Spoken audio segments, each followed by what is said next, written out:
Hello everyone, my name is Michaela, Cinematic Stitches here on YouTube, and welcome to my channel, all about cross stitch and all the other crafty things I get up to, but it's mostly cross stitch. And it's mostly cross stitch today, and when I say mostly, I mean entirely. It's just cross stitch today. So I hope you have some stitching with you, a little drink to sip on, and yeah, let's dive on into things. I'll see how long I can talk today. I'm hoping this will be a shorter video simply because I went to my 20th high school reunion last year. 20-year high school reunion, I guess is the best way to put that. I don't understand how it's been 20 years, but it has been, and I was basically screaming at people all night, so we're just like, the throat's a little tired. So we'll see how much I can do. But welcome. I'm glad you're here. I have some really exciting stuff to show you. Someone finally got off their butt and started finishing things. Like, not finishing, like fully finishing. I'm pretty proud of that. So let's start there, shall we? First up, I got a cute little ornament here. Canada Goose. This was a Mill Hill kit that I stitched in December. I got it from Amity and Aaron of the Hathaway Stitchers at Stitch North in October, and I stitched it during the Jingle Ball actually, and it is so cute. There's so many little beads, and I love the like little doodad on his hat, which I am actually not sure that I put that on correctly, but like, whatever, it's on. He's so cute. And I followed Elizabeth Ann Can Stitch's Mill Hill finishing tutorial, which is like so easy. Literally, like, cut out your Mill Hill kit, get some felt, glue it to the back basically, and like grab some DMC as like a little loop. And I did what she suggested, which is like a dark green to kind of blend more with the tree. Yeah, and I think it looks great. He's so cute. I love him. There are so many Canada geese in my neighborhood right now because they're nesting, and they're so loud. They love to like stand on the buildings and just scream at people, and there were two that were honking like crazy, and it was like incredibly loud like 2 days ago. I wish I took a picture of this. I'm like, where are they? And I stepped out on my balcony. I'm like looking everywhere. I don't see them, and I look like up, and I see two goose butts just hanging off of the building. Like, I live on the top floor, so they were like 2 feet from my sliding door, just like above it. So I couldn't see their heads, but I could see their big butts. And they were screaming. But anyway, I do love them, despite how annoying they are and aggressive. I think there's something very funny about an aggressive bird. As long as they're not, you know, attacking you. Crows are a different story. Another bird I love, but you know, no one wants to be swooped by a crow. But there's something very funny about a goose being angry at you, I think. So anyway, Canada Goose. He's done. Very easy finish. I got another finish. Another ornament. I'm calling this a finish for now because I don't know if I'm gonna put a trim around it. But here it is. This is the Lola Crow, I can't remember what this guy's called, like Haunted Headless Carriage or something like that. This was from like, oh dear, did I put that in the center? You know, I probably could have centered this a little more. I feel like it's slightly off, but you know what? I'm human, not a machine, and I'm doing my best. But I finally finished this. This was part of her ornament sal from like, is this 2024? No, it was 2023. I got the kit, which was like a 36 count fox and rabbit. Oh my gosh, sorry, I'm just blanking. Fox and rabbit fabric. So I still have like 5 cuts of fabric. So this is the only one I've stitched. This is like all Lola Crow things, there's a lot of color changing. This is a teeny tiny ornament. Like, this is meant to be like finished on a 3-inch circle. I found like these 4-inch wooden circles at Michael's, and I'm like, good enough. We're gonna use, it's just gonna finish it a little bigger. And I don't mind having like some of the fabric showing. I'm fine with that. But I swear there's about 16 or so different colors in this tiny little ornament. I was like, oh my Lord, it took way longer to stitch than I thought it would, but it looks really good. So no, I'm not really complaining. Maybe just like a little. It's just a lot of color changing. But yeah, so I mounted this on some mat board and like put some batting around it to give it like a bit of a puff, and finished the wood circle with some ghost fabric because it's a spooky thing. I showed this to my husband. He's like, that's not very Christmassy. And I'm like, well, there's Christmas ghosts. Have you ever read Christmas Carol? There's ghosts in that. So ghosts are for Christmas, actually. I feel like is this blurry? Is everything I'm showing to my camera blurry for some reason? Or is it just my old eyes? It looks like it's not focusing. Anyway, it doesn't matter. Sorry, I feel like I might be a bit rambly today, but you know what? We're just gonna have to deal with it. So anyway, the thing I'm not sure is, I don't know if I'm gonna finish this with like a trim. What I really should have done is, if I wanted to put a trim, waited to glue these two pieces together. But I got so excited with the idea of finishing it that I just sort of jammed things together to the point where I actually forgot to put the hanger on, and I had to like rip it apart, and like as it was like almost dry. So it's a little bumpy because of that, but you know, it's fine. Again, human, not a machine. It's okay. And the stitching's what matters, and the stitching looks great. So yeah, it'll work. It'll hang. I think I'm gonna go to Dresso, which is this like really big fabric and like everything sewing store in downtown Vancouver.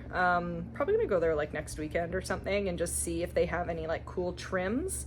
I did buy something that could potentially work, but then when I held it up against this, I didn't really love the look of it, and I wasn't too sure how well it would go on. So if it's just like a raw edge, I think it's fine. But you know what? If I find trim, I might change it up, but I'm saying this is done for now. 2 finished items. And now a third. This is, wow, I really should have looked up what this was called. It's from the, I think this was from the 2024 Halloween cross-stitch magazine. I'm gonna put like the proper name of the magazine, the pattern designer, and the pattern name on the screen, because honestly I am blanking. I can't remember. But I finished this last year. I started it and finished it last October. The fabric, this is called Eek, I think, from Picture This Plus. And it's really cute. And did I mean to finish this as an ornament and then, like my last piece, just sort of glued things together and forgot to put a little hanger on it? Yeah, maybe. But I decided not to pull this one apart because I was like, you know what? This would be too big of an ornament. I think it's too mondo. And it doesn't have like a stand or anything on the back. I think I'm just going to bring it to my work, lean it up against something on my desk, and, you know, that'll be good enough for me. Anyway, it's very cute. I finished it with the same fabric. This is basically like, kind of like just a flat ornament finish. So I just cut out like 2 pieces of mat board, put batting on the front, like sandwich them together, and like there's batting here and here. So it's a little puffy. And then I did put a trim on this one. So this is like, it's like a braided black, I think it's like polyester or something. Like it's like a ribbon I got from Michael's that I thought looked really cool, and I'm gonna use it as a trim on a couple other flat folds that I'm working on right now.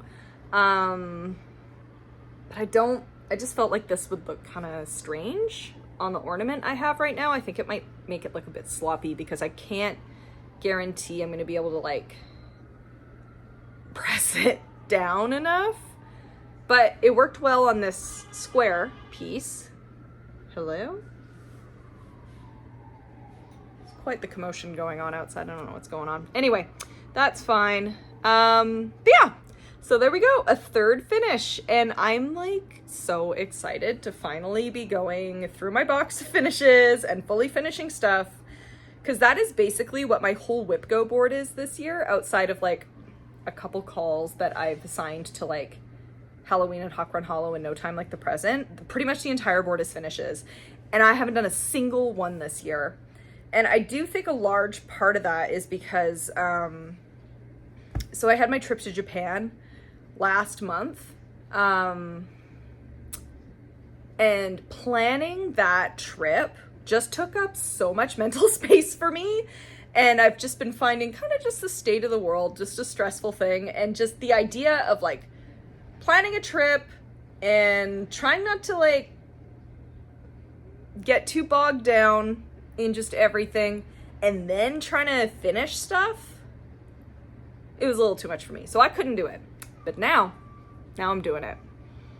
So yeah, I'm stoked. I've got 3 fully finished objects now, and I have 2 others that I'm about like 50% of the way through the process of doing. Those ones I'm doing like proper flat folds. Basically the Vonnegut finishing method, which I'm sure everyone's aware of by now, because I think Vonna's method is like, I'm assuming she's the originator of the method. Everyone I've ever seen who's done a flat fold has like credited her with their tutorial. And I've watched her tutorial, which is absolutely fantastic. She's very talented. So yeah, I'm finishing 2 pieces right now that I should be done them the next Flosstube I film. So you'll be able to see them then. And my goodness, I wanted to do a journal finish, and I think like 2 videos, no, maybe even it was last video. No, it was probably 2 videos ago. I talked about finding like the perfect journal at Muji, and I bought it before I went on my trip. And I don't know where I put it. I have looked everywhere that I could logically think of as like a place where I would put this journal. I can't find it anywhere, which is a bit of a bummer. Not because like it's going to be expensive to replace. If you've ever shopped at Muji, you know Muji's very cheap. Like I think I got it for like $3, so easy enough. I can go get it again. But for me, it's the principle of the matter. I bought something. It's somewhere in my house. I'm sure the second I buy a new one, I'm gonna find the old one. But anyway, that's all to say. I wanted to have a 4th finish, which would have been my the Midsummer Stitch. Like freebie small. I wanted to put that in a journal because I thought it would be really cute to have like a journal of just like those little freebies that come with a lot of the digital retreats. And then I could write a little bit about the retreat in the journal or something like that. But lo, I could not find the journal. So I'm gonna have to buy another one, I guess. And maybe I'll have that to show you next video as well. But anyway, 3 FFOs for now. Freaking awesome. I'm very happy to be done that. Yeah, so that's cool. Let's talk about some stitching. So May, I focused on a couple projects. I actually don't have a ton of different ones to show you from the past 3 weeks, but I feel like I got pretty good progress on all the projects that I do want to show. So May can have a lot of themes for people. A lot of people do mania, which is like, I think a little too intense for me. Like people do a lot of starts, or they like flip between a different project every day. Some people do Mira May, which is where you focus on your Mirabilias. And then there's Manning May, which is where you stitch on a Carolyn Manning piece. And I started a Carolyn Manning piece 2 years ago for Manning May. And I decided to put some time into that this month, and I'm quite pleased with the results. So the piece that I started is called the Sunroom Runner, and it looks like this. It's beautiful. I love it.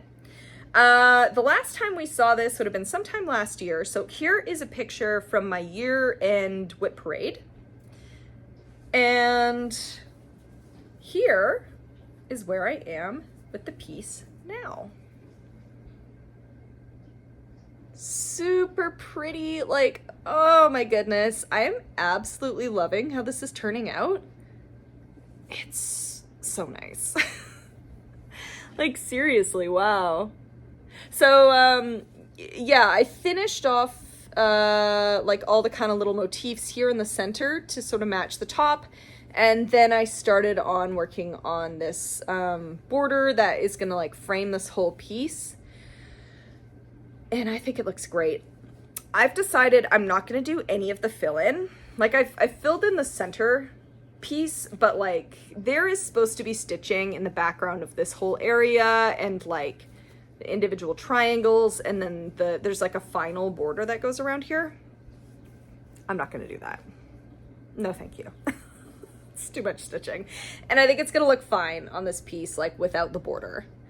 But oh my goodness, it's so pretty. This is just stitched with DMC, like, and it's turning out great. I'm stitching it on a 16 count Aida called Country French Cafe Mocha. Pretty sure that's the whole name. Anyway, it's like a nice kind of like brown, tanny color. And yeah, it just goes fantastic with this piece. Show it again. There we go. Gotta get my thumbnail, guys. Okay, that's enough of that. But anyway, I love this piece. I've put it away for this month, but I might bring it out again at some point before the end of the year, maybe November. And like, you know what? Like, honestly, I could just finish it like this, but the border going around is so pretty.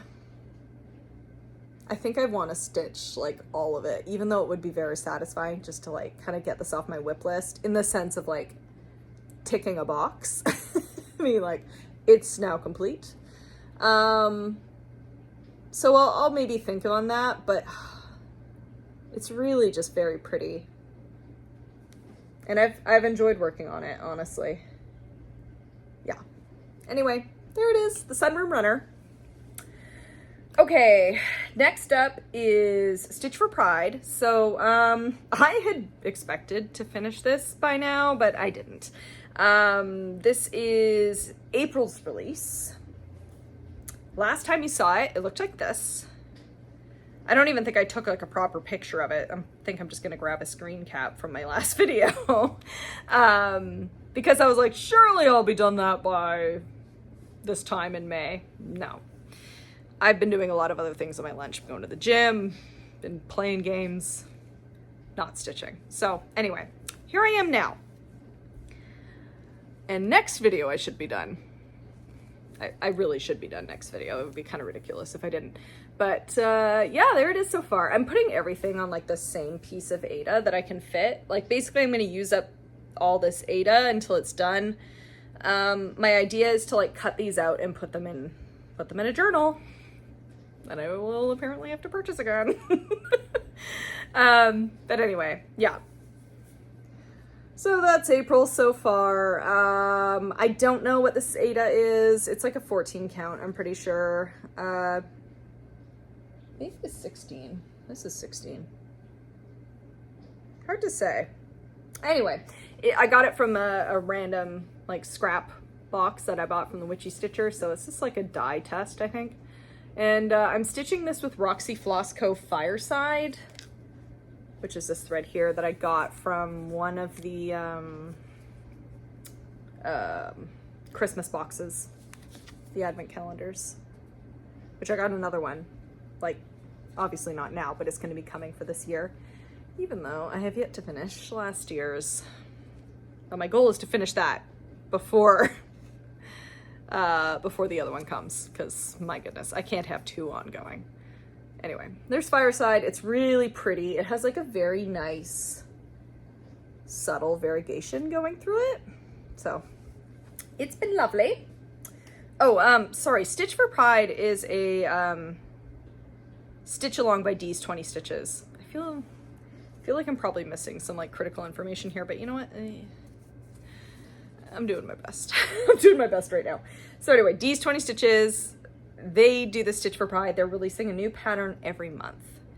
And I don't think you can sign up for it anymore. They opened last year for last year's Stitch for Pride. They opened up signups again in June, which is Pride Month. I don't know if they plan on doing that again, but yeah, that's that. Anyway, moving right along. I have progress on my Mirabilia to show. Oh, let me actually grab the pattern because I do have the bag right here. Oh my goodness, it's getting quite warm in my apartment. I always, like, I love summer, but I'm dreading the summers in here. I've lived here for 12 years and the summers never get easier. I basically live in like a giant box and this whole wall is windows and the sun creeps around the corner at like 2:30, 3 p.m. and just like zzz, like blasts you. It gets very hot in here. Anyway, let's talk about my Mirabilia and not think about the heat. I'm working on Nightingale, which is this beautiful piece. I love it. Love, love, love it. It's simply stunning. And I put in like some good progress on this. So I have been working on this Mirabilia most Mondays, but I made sure to do it like every Monday so far in May. And I feel like I've got a good amount of progress on it actually. And I even have progress on frogging the part that I didn't want to frog because it was a fair amount of stitching and I was annoyed that I had to do it. But I've started frogging it now, so there you go. The last time you saw it, it looked like this. And now it looks like this. Ugh, it's really coming together. So I'm pretty sure I've added like this chunk here. I know like the blues for sure and like the cream here and the white.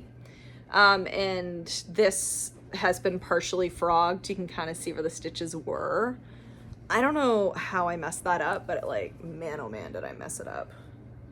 It was like 5 over to the left and like 3 down or something. I'm like, how? So anyway, that's almost all out, thank goodness. And then I get to stitch it again. Fun. Anyway, this is on a 32 count linen called Cash It In. Cash It In? Wow, is it called Cash It In? I think it is. If it's not, I'm going to put the name here. But I got it from Roxy Floss Co. It's beautiful. Stitching this with DMC. There is like a water lily in here, I'm pretty sure at some point, but I have yet to get to that. Yeah, and it's looking absolutely lovely. Yeah, I really, really like working on this actually. Because the pattern is like, it's not really complicated. There's a lot going on with it. It's one of the few patterns I actually have to like, usually I don't even mark my pattern.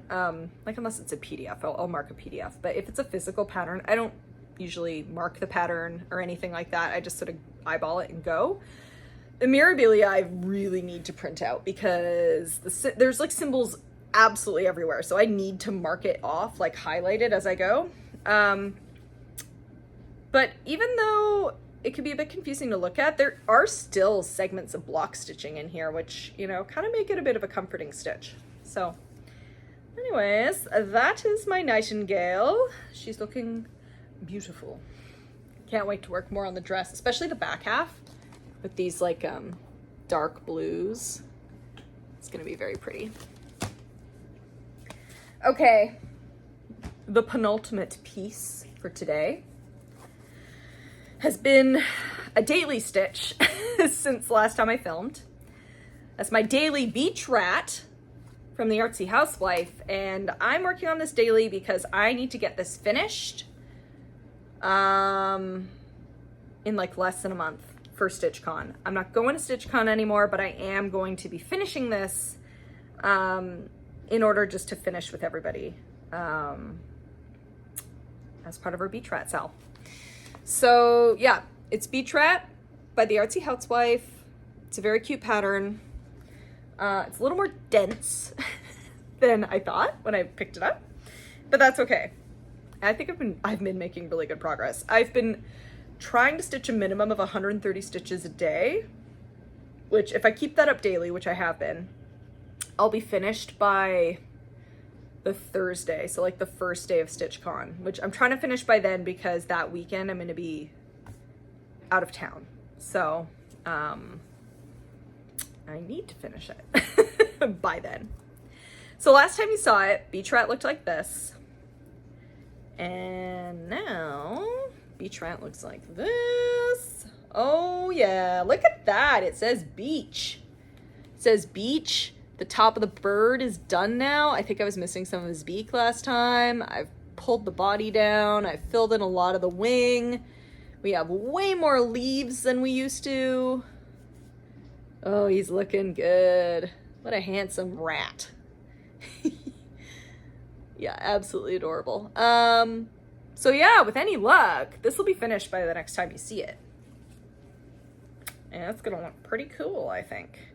I'm stitching this on, I think it's a 16 count Aida. No, it says right here. Yep, 16 count Aida from Fiber on a Whim. This is the color Pistachio.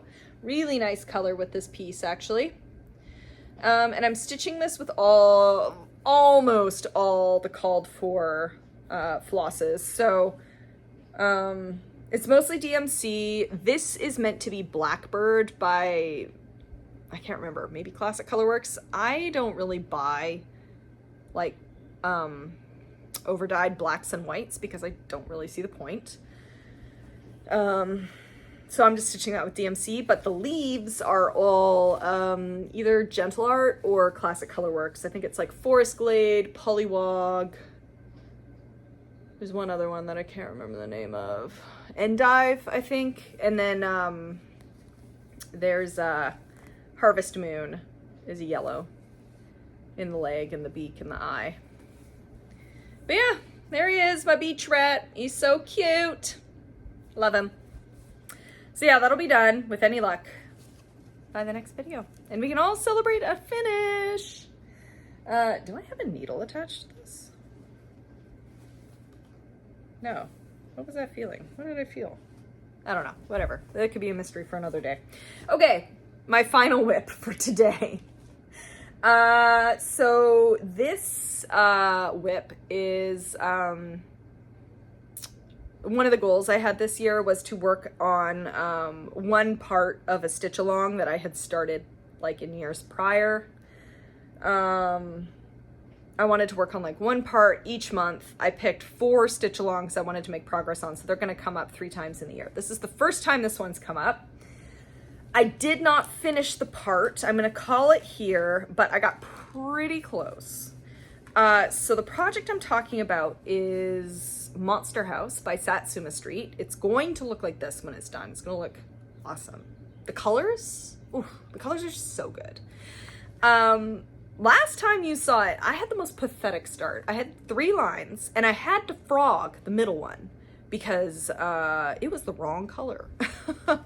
Oh no, maybe it was 4 lines. Oh yeah, I think it's 4 lines. I'm not looking at the picture right now, the one I'm showing you. Anyway, I had to frog the 3rd line because like it was simply the wrong color. But I fixed it, and now Monster House looks like this. You know what? Not bad at all. I can't remember exactly, but I think this is about 1,300 stitches. So it's a lot of stitching. And I'm not even close to done, really, because I have to add in the stairs and the cats and finish the skeleton, but I am happy with what I got so far. I was just working on this today, actually. There was a Stitchers at the Library today, which is a event put on by Manveer of Mama Bear Stitching, and she's awesome. She has booked space at the Surrey City Central Library, if you live like in the Vancouver area. That might be useful to you, but she's booked like a spot, I think like once a month through the summer right now, which is epic. But yeah, we were there today for 3 hours and I put on some extra progress on this and I'm very happy with how it's turned out. But yeah, there it is. Monster House. It's being stitched on, I think it's a 14 count Aida. 14 count, sure is, Witch's Brew from Witch's Garden Crafts. Really cool color fabric. I think it goes really well with this kind of piece.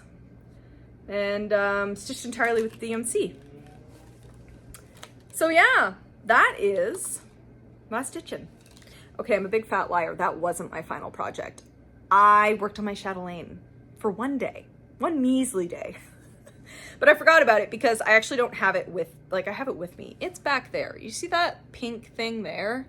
I have it wrapped in a towel. Like, it is a giant thing attached to scroll frames. Like, it's sewed on. So I can't take it off and it's not very easy to show. Maybe when I have like a bunch of stitching on it, I'll show it properly in front of the camera. But right now it's not in the cards. So I've taken pictures. So yeah, I put in one day. It's been a while since I've touched it. And yeah, let's just talk about it. So the last time you saw my chatelaine, which it is the Roman Garden Mosaic Mandala. I always miss out a word or something on there, but I'll put the proper title on the screen in case I've messed it up. This is a beautiful piece, but it is gigantic. So the last time you saw it, it looked like this. I had finally finished the 1/1 fish and their shadows, and was moving on to some like the bigger stitching in the water. Now I'm here. So there is still 1/1 that I need to do. It's the 1/1 water. So I am alternating between putting that in and working on some of the swirls in the water, which are, I think they're stitched with bluegrass Gloriana, which is so beautiful. It is like a really stunning thread. I just find like the 1/1 quite taxing on my eyes. So it's kind of slow going right now working on this. Because it's just 1/1 right from the start, but it looks amazing. I am going to be working on this again tonight. Like, my plan is once I'm done this video, I'm gonna like get that back on the frame and keep it on the frame for the next 2 days and like work on it as much as I can. I'm gonna be out a lot of tomorrow, but I'm hoping like once I'm back home, I can just stitch on it after I'm done my daily beach rat. Which I still have to do today. I have not done my daily beach rat yet. That's gonna be right after I'm done with this. But anyway, chatelaine. So here we are. It's so small. Like, to me, I'm just like, oh my gosh. My husband saw it and he's like, you've barely done anything on that. And I'm like, listen, you don't understand the trials and tribulations of 1/1. I'm like, there's a lot of stitches in this, even though it looks very small compared to the size of the fabric. So anyway, he is right in the sense that, like, I would like to see more on there as well. So I'm going to be trying to work on that again today and tomorrow, and hopefully pick it up a couple more times in June. I'm gone for a couple weekends, so, you know, I'm going to miss a few days, but that's okay. So anyway, that is the true final project I wanted to show you. My chatelaine. Oh yeah, and chatelaine, like, that's being stitched on a, like, just a 28 count. I think I just went with like a white linen, and all the called for, like, well, I think it calls for MPIs. I'm using like DMC and then all the overdyed fancy floss, like silks and stuff that it calls for. I bought all, like the Glorianas, the water lilies, thread gatherer stuff. Yeah. Anyways, that's my chatelaine. Okay, now let's talk about plans. Okay, plans. So I want to finish those 2 flat folds that I'm partway through. Like, I have all the materials cut out except for the, I still need to cut out the, because I kind of forgot about it. I cut like the fabric to cover the mat boards. But I did not cut out the, like, the strip that kind of keeps the whole thing together. So I need to cut that out. I need to do the lacing, like lace my projects. I always lace my projects. I don't like the idea of putting projects on sticky board, because I feel like with a lace project, if I need to rescue it for some reason, I can always like pull it up and take it off and have it be fine. So anyway, I prefer lacing. I don't like to lace though. I find lacing tedious and frustrating because you have to cut such like a long piece of thread to do it, and it gets tangled and I don't love it. But you know what? It's the way I've chosen to finish things, so I just shouldn't complain. But anyway, it's a great result. It's gonna look awesome. I'll show you 2 flat folds next video. I also want to work on my Dark Queen. I'm gonna finish Beach Rat. And what else am I gonna work on? Ooh, I have a Christmas piece that I'm gonna work on. Seas and Greetings. Seas and Greetings, is that it? Yeah, Seas and Greetings by Ink Circles. So I'm gonna work on that for one day because I've been doing Christmas projects on the 25th. I probably won't do it on the 25th. It might be like a day or 2 after because I think I want to do my Chatelaine tomorrow. Today's the 24th. Okay, that's it for plans. I don't really have any haul. I did pick up 1 free pattern today. We do a bit of a stash swap at Stitchers at the library. So I brought a couple patterns with me. One of them was taken home with someone else. That's great.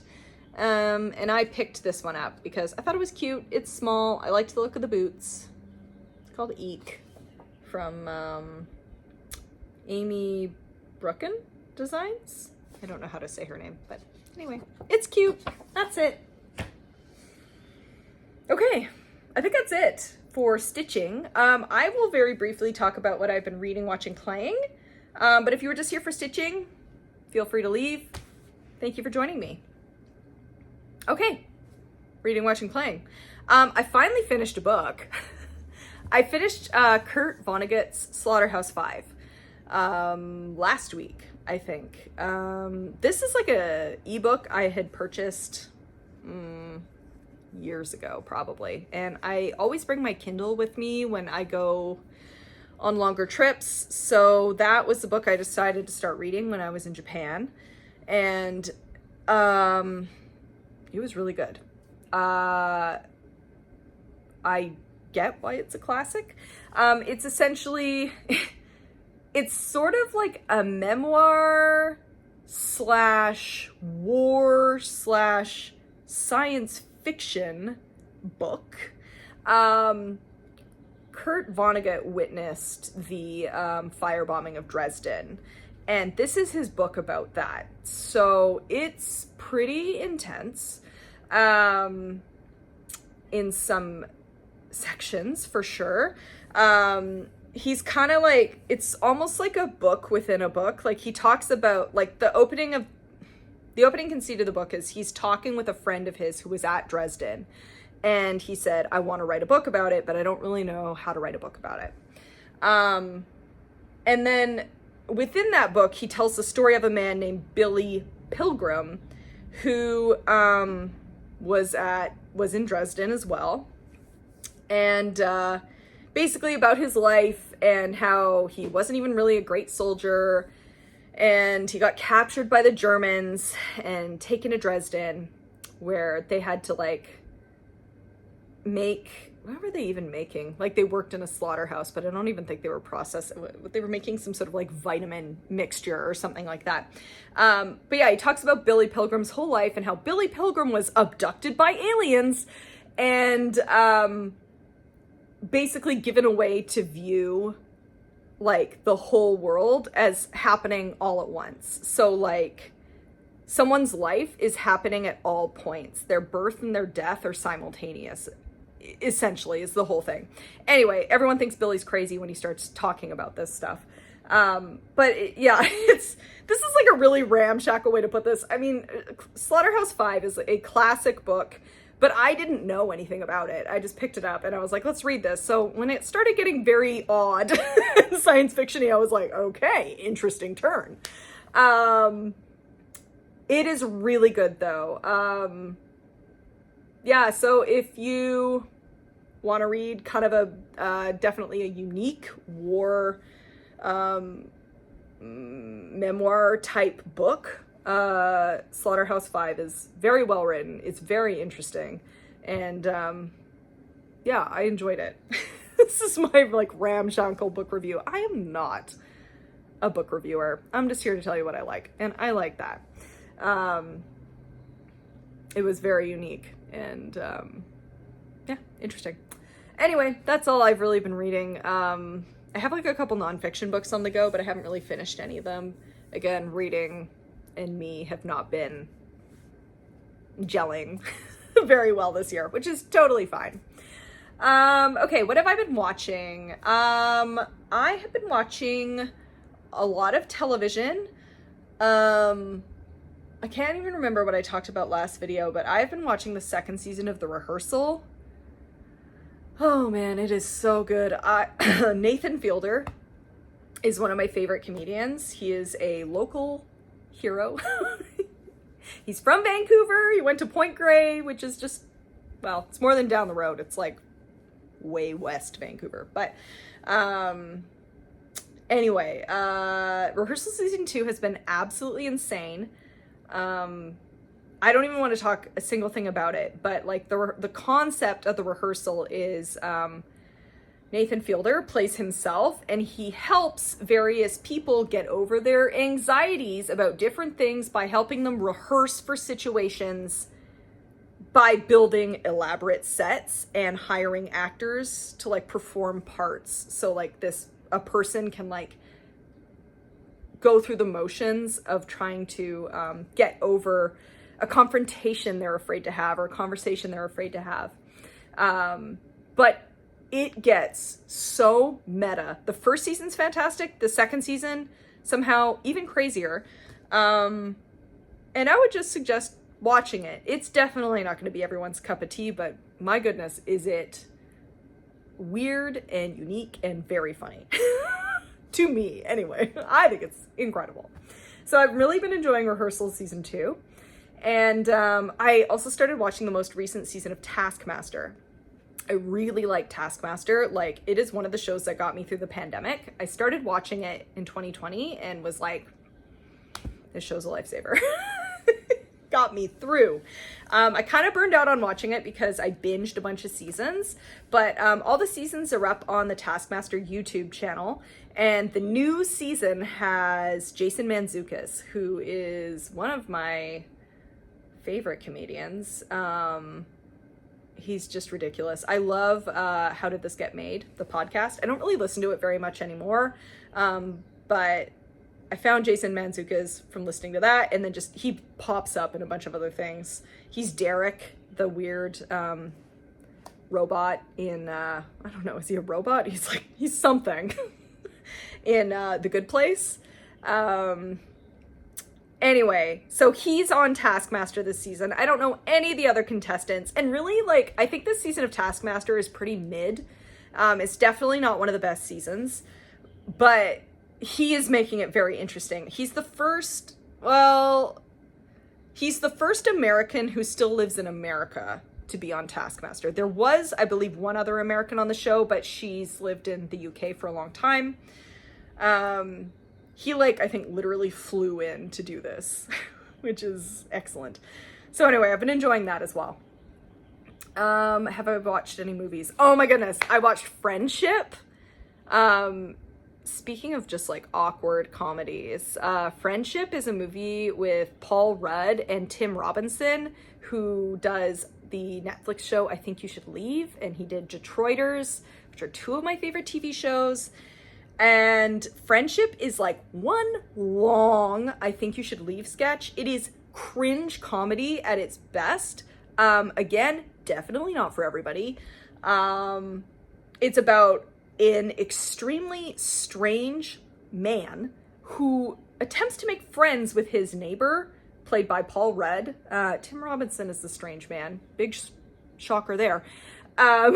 He meets his new neighbor, Paul Rudd, who's a weatherman, becomes very enamored with him, tries to be friends with him, messes it up. Paul Rudd decides he doesn't want anything to do with this guy, and it kind of spirals out from there.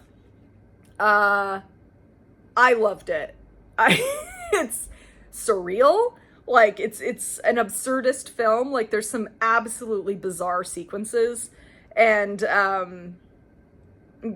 yeah, if you've watched I Think You Should Leave and you enjoy it, I think you'd probably like Friendship. Lots of very weird, cringe comedy moments. A lot of screaming. Tim Robinson shrieks quite a bit. He's, Yeah, I don't know. I don't know how else to describe it without spoiling anything, but friendship, if you like weird comedy, it's good. We saw it for our anniversary. It was my wedding anniversary just this past week. So yeah, we got a nice meal and then we went to go see that movie and we had a great time. Okay, what else? Playing. I have been playing things. Yeah, I've been playing Repo still. Repo's great. Oh, and I started, this new game. Well, I didn't really start it. It's not out yet. I got into the private beta for, why am I calling it a private beta? It was a public beta. Whatever. You did need an invite to get in. But it's for a game called Firebreak, which is the new game from Remedy, who make Control and Alan Wake. And they've made a multiplayer game based in the Control universe. So if anyone's familiar with Control, I don't know how to describe it. But basically, like, this game takes place in an office complex where some weird otherworldly entities are causing things to go very wrong. And you have to fight like waves of enemies called the Hiss, which are, I think, like people who've basically been taken over by this, this like power from another dimension. Anyway, Firebreak was very interesting. Apparently the build we were playing is like pretty, like from a few months ago, so it was really stripped down and early. They were really just like load testing their servers to make sure the multiplayer, when it launches, is not just going to completely crash. So I enjoyed that. That was fun. I'm probably going to buy the game and play it with my friends. It's another one of those weird multiplayer games, though, that is like 3 players. I don't know when multiplayer switched from like 4 to 3, but I kind of wish it would go back to 4 because 3 feels weird. I have more than 2 friends, you know what I mean, who might want to play a game. So having it capped at 3 people always feels weird to me, which is why I like games like Repo or like Outlast, where you can play like 4 or more. Outlast is capped at 4, but Repo, I think you can play like 6 to 8 people. Maybe it's 6. Anyway, whatever. It's more than 4. But yeah, so Firebreak was cool. I'm excited to see like what the full game is like. I think it launches like in a couple weeks, mid-June. So yeah, I'll pick it up then and play the whole thing. Anyway, yeah, I think that's it. I think that's all I wanted to talk about. So I'm just gonna leave y'all here. Thanks for tuning in and watching me again. If you like what you saw here today, feel free to subscribe. I post a video every 3 weeks and ramble on about projects and things I've been doing. So yeah, have a great day and I'll see you in 3 weeks. Bye.